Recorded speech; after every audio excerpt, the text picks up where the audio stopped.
All right, let's swap chairs right now. Betsy, let's get you over here so we can hear Betsy's story. Betsy, hi. Hi. How are you? Just fine. Just fine. Just fine. Actually, I'm very good. Are you really? Yes. How come? Teen Challenge has offered me so much more than I thought would come out of my life. Do you know that you look like Kim Jeffries a little bit? Do you know who she is? She's on radio, so if you don't, it's, No, I don't wouldn't know be who she like is you have to or what she apologize. looks like. Yeah, why would you? But Kim Jeffries, good Christian woman who's over at WCCO AM. You look like her a little bit. Where are you from? I'm from Golden Valley. Oh, so you're from right in town here. Right. All right. How old are you? I'm 46. 46 years old. And you are married or not? I'm married. You are married. Children or not? I have no children. Why not? Probably because I liked alcohol more than wanting to have a family. Wow. That's pretty tough. Regrets? Yes. Mm-hmm. Is that perhaps your biggest regret? No, I think my biggest regret is that I wasted so much of my life being an alcoholic. It's like I came to Teen Challenge and there was like a veil lifted from my eyes, and suddenly I realized I was 46 years old. And How long have you been drinking? Probably more than 20 years. Really? Yes. And when you say that you've been drinking, a couple of cocktails on the weekend or getting drunk every day? Getting very drunk every day. Really?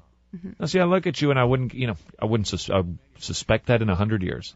When you say getting very drunk, how much alcohol were you consuming? I was consuming a liter of alcohol or more a day. Sorry, I don't know the liter, half liter. How much is that? Probably one of your quart-sized bottles. You just like this big? Like a full bottle of liquor? Yes.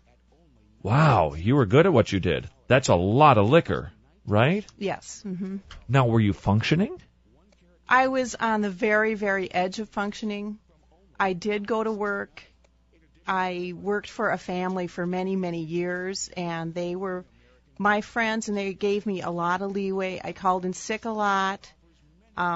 I know one time I came to work, and I was just not functioning, so they brought me home. I mean, they were sort of my friends, and it was a very small shop. So they gave me a lot of leeway. In fact, they gave me all of my sick days as they would count them as vacation days. So for a couple of years there, I really didn't go on a vacation because I called in sick for work, and they counted as sick days. So you were first thing in the morning? Would you start drinking, or when would this begin in the day? Probably as soon as I got off work, like as soon as I could get a bottle of alcohol, basically. Really? Mm-hmm. I'm curious. A bottle that big, right? Right. Which is like that's like the big bottle of alcohol. Right. And what type of liquor were you into? Vodka. And you would consume an entire bottle of vodka in an evening?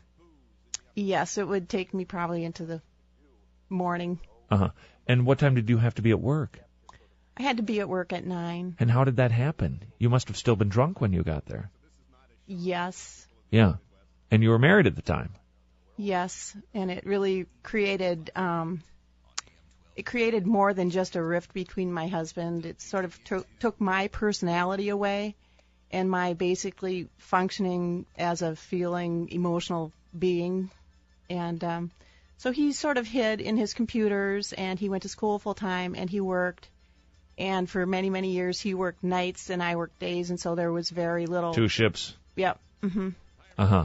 Yeah, more than a strain. You were just kind of barely roommates. Yeah, we lived in the same house. Yeah. And you were married for how long? I got married when I was 30, so I've been married 17 years. Oh, wow. And so this was going on for almost your entire marriage. Well, I wasn't drinking that much at first, but I mean, this is sort of It was building. Yeah, it was building, but I was drinking a lot for many years before I came to Teen Challenge. All right, we got to take a break. When we come back, I want to hear how you got there, and then I want to talk about your hubby a little bit too. Okay? Okay. All right, stay with us. You are listening to Talk the Walk on AM 980 KKMS. More Spirited Talk Radio. Okay. It's Minnesota Teen Challenge Day. Hearing the stories, the testimonies of people who are in Minnesota Teen Challenge and how, well, frankly, God just cleans them up. And that's why we love telling you about Minnesota Teen Challenge. It works. It just plain works better than the other places that don't have God in them. So we love bringing these stories to you so that you can hear them, be encouraged, and know what sort of great ministry these people do, and hopefully be encouraged or learn something about drug and alcohol addiction. All right, Betsy, we're in the middle of our story. You're drinking, what is it, a liter of gin, vodka? Vodka a day. Wowza. I don't think I drink a liter of anything in a day. That's amazing. So you're drinking that into the morning, and you are now doing this for a couple of years? This is going on? I would say a couple years I drank that much. Okay. So kind of functioning, kind of going to work, kind of just making your way through. But now you're sitting here with Minnesota Teen Challenge. What happened to get you here? Well, I would have seizures. I would have grand mal seizures, like sometimes once a month, sometimes every couple months. And I would not know when they would come. And for Blackout. Right. I would go into a seizure, grand mal seizure. But last July 1st, I had a seizure, and I had a couple more after that, and that was very unusual.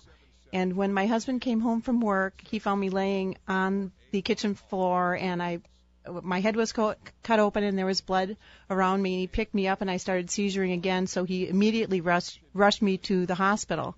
And there I kept seizuring and seizuring in a grand mal seizure state, and they did not know what to really do for me. And it's called an episeizure, a nonstop seizure. And I was put in ICU, and I was there for basically 4.5 days. I woke up on July 5th, and they had as I said, they didn't know what to do for me, what type of drugs to get me to stop seizuring, and apparently 15% of all the people who go into that state of seizuring die, no matter what type of medical attention they have. And what was causing these seizures was, of course, it was an buildup of toxins in my body throughout time, and I was in very, very poor health. My electrolytes were way off, and I think my body just said, "That's it. We're done. Can't handle it." Right? Yeah. How much of that can you take? Absolutely. Mm-hmm. All right. So you've been married for 17 years. Still married? Yes, I am. Wowza. All right. Obviously, as we described heard earlier, 2 ships passing in the night. How are things today? Things today are very well. My husband is very supportive of me. He is not a saved Christian. And one time I sat down and asked him, I said, why did you stick with me?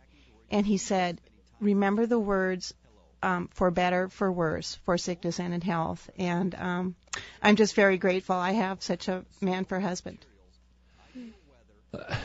I wish that I'd asked all 3 of you guys the same question, but too late. Here's the question for you.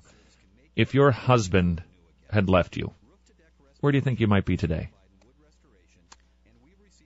I really think that I might have died, because I think I might have just, I probably would have quit my job, and I really don't know what I would have done. Right. But I think alcohol would have gotten the best of me. All right. Thanks for sharing with us today. I'm glad that you're sober. I'm glad you're alive. I mean, really, Thank you. I'm glad you're alive. Well, it's nice to see you here. I am too. Stay with it, okay? Okay. All right, let's have you 2 guys swap seats.